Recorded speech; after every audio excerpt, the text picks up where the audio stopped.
How many times am I gonna start a video, forget to plug my mic in, and have to do it all over again? Ugh!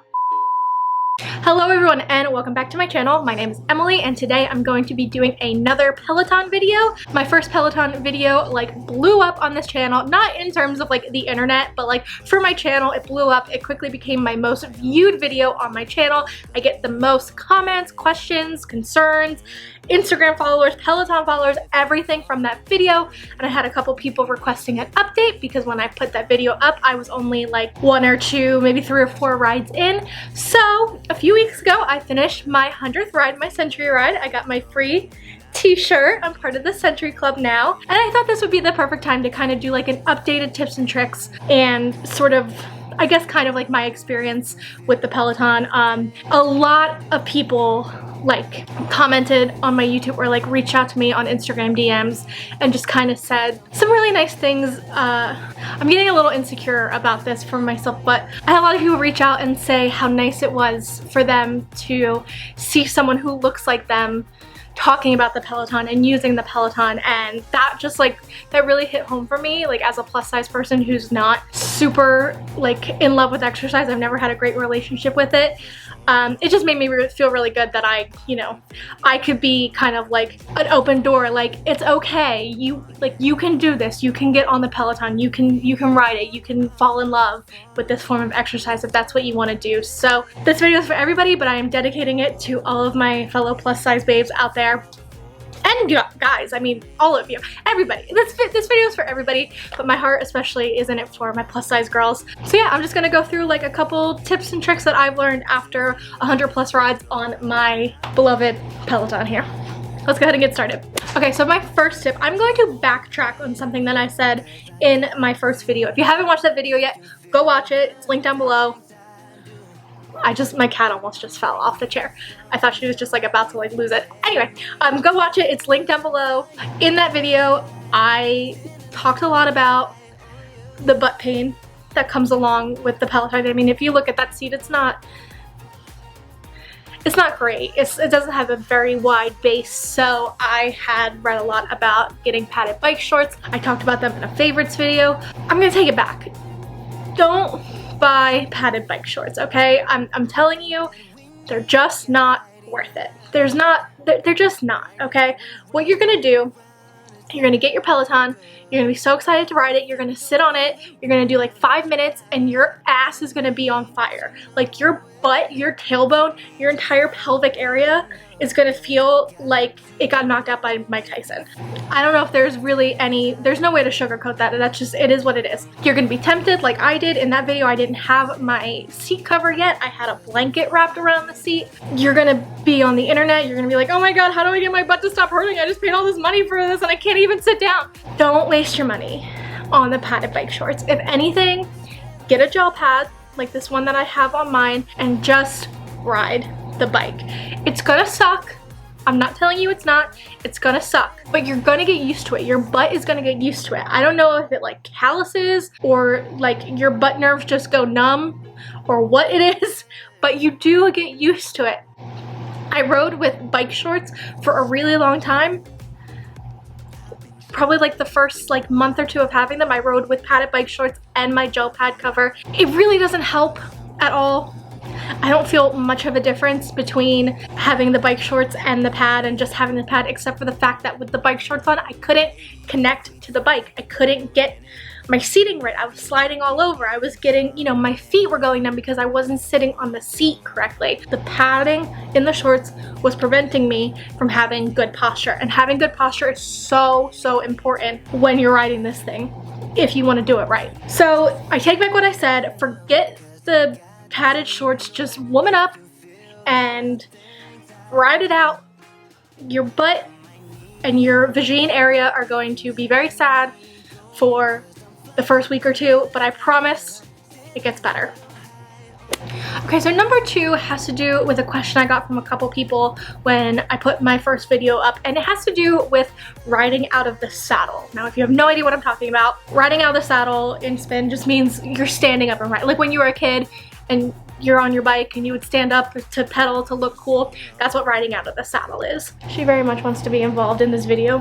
She doesn't want to be held. So when I did my first couple of rides, when the instructor said to get out of the saddle, I just got out of the saddle. Like, I didn't have like the fear that some people have, I guess, because I figured I'm clipped in. What's the worst that can happen? What my issue was with riding out of the saddle, and still kind of is that unless I'm doing like a heavy resistance, low cadence, like when they want you to be up out of the saddle doing a jog, what they call when you want your speed to be faster, I can't, like, I try, I really do, but like I can't match the speed, the cadence that they call for while standing up. And I think that when people were asking me like, oh my gosh, how do you ride out of the saddle? I think that's kind of more what they were talking about, like how do you match the instructor's instructions while you're standing up out of the saddle, especially if you're heavier, you've got like a little more oomph to you. It can be kind of difficult. So my advice is don't even worry about it. I ride in and out of the saddle. It depends on the ride, depends on the day. I personally don't find that I get any better of a workout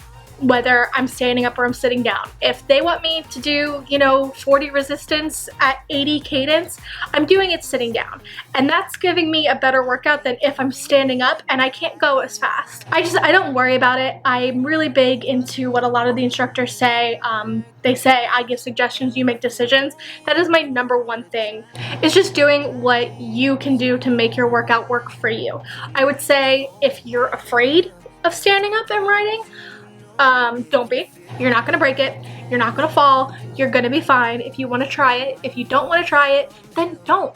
Do what they say and do it sitting down. It really doesn't matter if you're up or down. Just do what you need to do. Number 3 is a lesson that I really, really needed to learn. Not even just about riding the Peloton, any kind of exercise in general. Do the cool down rides, okay? You're gonna be scrolling through, you're gonna see all these rides, you're gonna be like, cool, you're gonna see cool down, and you're gonna be like, I don't need to do cool down, I'm just gonna do it with my ride. Stack a cool down at the end of every single one of your rides. Trust me, you're going to feel so much better, and I'm telling you, you're gonna get stronger sooner. They give you plenty of time to warm up during the rides, right? Like you get, depending on the length of the ride, you get 3 minutes, 4 minutes, 5 minutes, 7 minutes to warm up before you get into the actual work.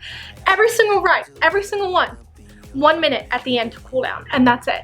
And I'm telling you, it's just not enough. You are doing so much work in those rides to only take 60 seconds to breathe, drink some water, flush your legs out. It's not enough. It's not enough. I was doing these rides, I was doing the 1 minute cool down on the end, clipping out, getting off, laying on my couch, or going right into the shower, coming out of the shower, and I'm still fucking sweating from the ride. It's because my heart rate did not come down before I moved on with my day. You need to take the time, let your heart rate come down safely. I'm not a doctor. This is just what they say. Let your heart rate come down safely, flush your legs out. Believe me, it is going to feel so good after 20, 30, 45 minutes of intervals of climbs, of fucking pushing yourself, to just take 5 minutes. It's gonna zoom by of just resistance, low resistance. It's so important. It's so important. Trust me, do the cool downs. You will thank me later. Or maybe you won't, I don't know. Do the cool downs. Cody has some really great ones. Cody Rigsby, I'll link my favorite one below. Number 4, this one comes from a lot of questions and concerns that I got from people who, again, they're not comfortable with the seat or whatever yet, or they're just not super active. They want to do longer rides, but they're intimidated by the length of the ride. Like maybe they've been doing 20 minutes, maybe they've been doing 30 minutes. They want to go for like a 45 or 60 minute ride, or maybe stack some rides together, but they're too nervous to do it. When I started, I was just doing straight 20 minutes every single time, mainly because of the pain in my ass and getting used to being on the bikes. So my advice, if you're trying to lengthen the amount of time that you spend on the bike without taking like breaks or having to get off, is to try to do the 45-minute intervals and arms rides, or even 30 minutes. Like they have 30 minutes ones. If 45 seems too scary for you, go for 30 minutes. Just try intervals and arms rides. You're gonna have like 7 minutes of riding, and then 4 minutes of working out your arms, and then like another 8 minutes of riding, and then working out your arms, and then before you know it, you're done. They helped me get over my fear of longer rides. One, because I wasn't as intimidated by them, because you're not technically riding the entire time. You're on the bike the entire time, but you're not, really going at it the entire time. And 2, it got me used to kind of the feeling of sitting there and being clipped in for so long. And even though for those, you know, like 3-minute, 4-minute, whatever it is, intervals, instead of pedaling really hard and riding as fast as you can. You're, you know, doing bicep curls, you're doing tricep kickbacks, or you're making circles with your, oh God, I hate this one. You're still on the bike, you're still working out for that same amount of time that you would be if it was just a straight 30-minute or 45-minute cycling class. I feel like if you can prove to yourself in small steps that you can do things, it makes it less daunting. Like, okay, I know I can ride for 20 minutes. So I'm gonna take this 30-minute ride where for 18 of the minutes, I'm riding, I'm doing intervals, I'm doing cardio, I'm climbing, and the other 12 minutes, I might not be riding, or I might just be slowly pedaling my legs, but I'm still working out, I'm still sweating. I can work out for this period of time. So if I can do this, then maybe next week, or maybe the week after, or maybe a month from now, I can ride, I can cycle, I can spin for 30 minutes straight, because I know that I'm able to exercise for that long. Maybe I can do this one particular exercise for that long. I don't know if that's just me and like the way I like to break things up in my brain, but I really think that incorporating the intervals and arms to build up your stamina, build up your confidence, it was just super important and really worked for me. And I still love doing intervals and arms rides. Sometimes it's just nice in the middle. You just smash an interval and you feel like you're gonna die, and you get to be like, oh, okay, let me just mindlessly go like this for 10 minutes or whatever, 3 minutes, whatever. I'm gonna move on, I'm losing my mind. Number 5, in that same vein, if you're only using your bike right now to bike, there's so much more to this than just cycling. Incorporate strength classes, incorporate stretching. When they tell you to stretch at the end of a ride, they mean it. It's really important. I was getting so tight in my legs to the point where I was getting Charlie horses waking me up in the middle of the night because I wasn't stretching, because I was being an idiot. It takes 5 minutes, brainless activity. At the end, you know, you get your thing together, you make your stack, you're like, oh cool, I'm gonna take this 30-minute ride, and I'm gonna put this 5-minute cool down at the end, because you're gonna cool down, right? And then I'm gonna put this 5-minute stretch, and before I know it, it's over. I've stretched, I've worked out, I've honored my body, as they love to say. It's just so important. You're gonna get so tight in your legs and your hamstrings, everything's gonna feel terrible if you're not stretching. And on top of that, there's so many strength classes available through the app, I don't know, is it an app? When you get it, the program. When you buy the bike and you gotta spend the $39 a month, the program. There's so much on here. There's just so much that you might as well give it a shot. And if you don't have the Bike Plus, which I don't, you can buy this swivel, that's a word. You can buy the swivel screen arm so that you can turn it around. So you can turn your screen and do your strength over here, and then when you're done, just pop it back. If nothing else, promise me that you will try like a 5-minute core class at the end of your workout, okay? I know it's intimidating, especially when you're fat like me and you have a big ass belly in the way to, you know, try and do sit-ups or whatever, but even working your core just a little bit is gonna help you feel more stable when you ride. It's gonna make your rides that much more enjoyable, get that much more work done, and it's gonna feel easier. Just promise me you'll try, okay? Number 6. This one is really, really important to me because I know who I am as a person. I get easily intimidated. When you're looking for a class to do, like, unless you're doing a live class, because then you don't know what's gonna happen. But if you're looking through on demand and you're trying to pick a ride to do for the day, I was getting so caught up in like the difficulty ratings. They have a rating system, so you can take a ride and then afterwards you can say, like, on a scale of 1 to 10 how difficult you found it, and they'll have it listed when it's on demand. This is a 9 out of 10, this is a 6 out of 10, whatever. I was getting so caught up in those, and I was too afraid to take ones that seemed like they were too difficult, because I was like, oh god, all these people who ride this Peloton, they're definitely more fit than I am, so if they find it difficult, I'm gonna die. I think in the beginning when I was doing that, I was really just like selling myself short and denying myself a lot of fun rides that I could do, but I was too afraid to because the rating said it was too difficult. So my advice, ignore the rating, pick your ride based off the playlist, 100%. Like, don't think about anything else. I mean, I guess maybe if you're in the mood for a climb, or you're in the mood for intervals or Tabata or HIIT or whatever, like, take that into consideration. But in general, find a ride with a fire playlist. Doesn't even matter who the instructor is, because like you get comfortable. You like to go with certain instructors over and over again. Don't even do that. Find a fire playlist, something that's gonna make you wanna just like, ugh! Or you know, like just something that gets you going. Choose your ride off of that, because then it doesn't matter if it's too easy. That's fine. You're listening to music, you're having a great time, you're getting a little work at it.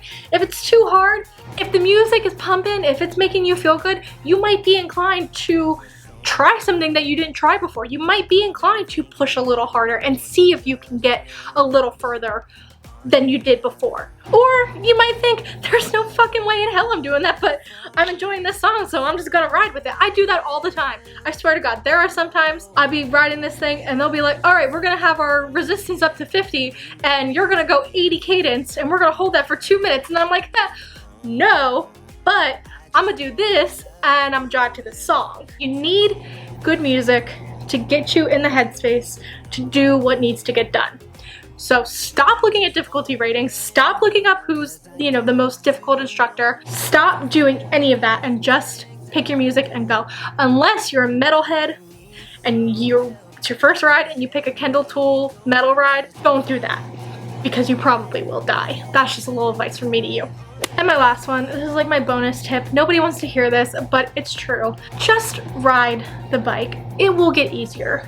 It feels impossible when you're trying something new, especially exercise, especially if it's not something that you're used to. If you're heavier, or even if you're not heavier, you're just not, you know, exercise isn't your thing, you're kind of like, you feel like you're on the weaker side. It doesn't matter. It really doesn't. There's, you know, you watch the commercials and it's all these fit people and they're, you know, they look really cute while they're working out and you're like, God, like that's never going to be me. It's probably not, but that doesn't matter.